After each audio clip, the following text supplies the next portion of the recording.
The year is 1968. High in the mountains of Laos, a hidden war rages. They call it the Secret War, but for the Hmong people, the flames of conflict burn brighter than ever. The Pathet Lao and North Vietnamese armies are on the march, sweeping through the highlands, their goal to crush the heart of the Hmong resistance. But one place stands defiant, a fortress of hope nestled among the green ridges, Long Cheng. Long Cheng was more than just a military base. It was the soul of a people, the command center of the legendary General Vang Pao. Every soldier, every villager, every orphan child looked to this mountain sanctuary for protection, and among the brave warriors who guarded it, one name began to echo with a special kind of reverence: Chong Neng. Chong Neng wasn't a general or a seasoned commander. He was young, but his spirit burned with the intensity of the jungle sun. His comrades would say he was born with a warrior's heart, a man who stared into the face of death and did not blink. He had already proven his courage in countless skirmishes, but the summer of 1968 would demand something more, a feat that would become legend. Word arrived like a storm front. The enemy had built a massive new base deep in the forest of Puas. This wasn't just a simple outpost. It was a fortress, a strategic hub overflowing with weapons, supplies, and thousands of troops. Its purpose was clear and terrifying: to sever Long Cheng's supply lines and choke the Hmong resistance into submission. If Pajdu stood, Long Cheng would fall. General Vang Pao, the weight of his people on his shoulders, summoned the young warrior. His voice was as steady as the mountains themselves, but his eyes held the deep shadows of war. Chong Neng, he began, Pajdu's is a spear aimed directly at our heart. If we don't break it, it will break us. I am entrusting this mission to you. Take your men, strike them before they strike us. Take your men, strike them before they strike us. Chong Neng stood tall, the call to duty settling over him. His hands tightened into fists at his sides. He met the general's gaze and made a solemn vow.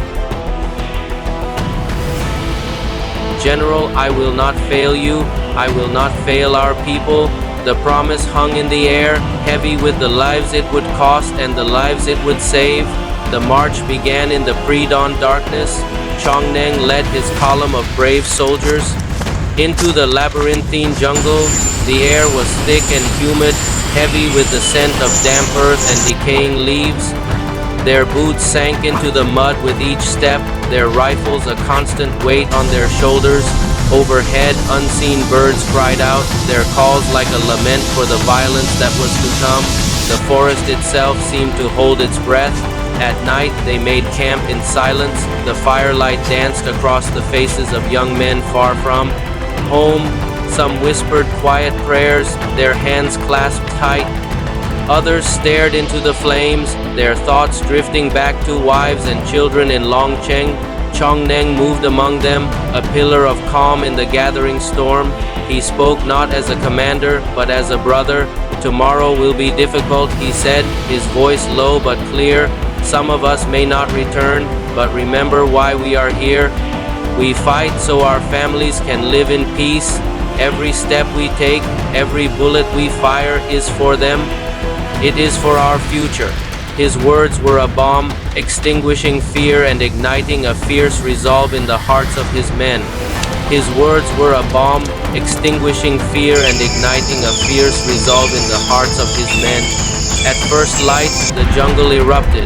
The assault on Pajus began with a deafening roar of gunfire that echoed like apocalyptic thunder through the valleys. Chong Neng was at the very front, a whirlwind of motion. Charging head first into the storm, his uniform was soaked in sweat, his rifle spitting fire. The enemy was deeply entrenched and waiting for them. Their machine guns tore through the trees, spitting a relentless hail of lead. The ground shook with the impact of mortars and grenades. Smoke and dust clouded the air, turning the vibrant green jungle into a gray, chaotic hell. But Chong Neng did not falter. He was a force of nature. Advance. He He roared over the din of battle, his voice a rallying cry. Puaj must fall. He leaped into the chaos, inspiring his men to follow. They surged forward, a wave of unstoppable courage against a wall of fire. The battle raged for 3 days and 3 nights without pause. The jungle became a maelstrom of bullets, explosions, and raw courage. Chong Neng, at one point seizing a heavy machine gun, became a specter of death to the enemy, cutting through their lines with devastating effect. His men, inspired by his fearlessness, fought like tigers, matching his ferocity.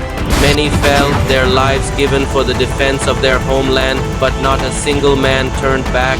By the dawn of the 4th day, a surreal silence fell over the battlefield. The fortress of Puaj was a smoldering ruin.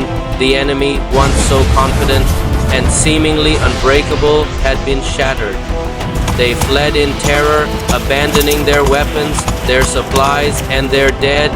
The fury of the Hmong warriors had proven too much to bear. When Chong Neng and his surviving men, bloodied, exhausted, but victorious, marched back into Cheng, the entire valley erupted. The sound of cheering washed over them. The sound of cheering washed over them. Elders raised their hands to the sky, offering prayers of thanks. General Vang Pao met them at the gates, his face a mask of solemn pride. He placed his hands firmly on Chong Neng's shoulders, his grip conveying more than words ever could. "You have done what others thought impossible," the general said, his voice thick with emotion. "You have broken Puaj. Today you are more than a soldier, you are the shield of our people." Chong Neng bowed his head, his heart swelling with a profound sense of duty fulfilled. He looked at the men around him, not just comrades in arms, but brothers forged in fire. He saw the faces of the villagers, not just a community, but a future worth dying for.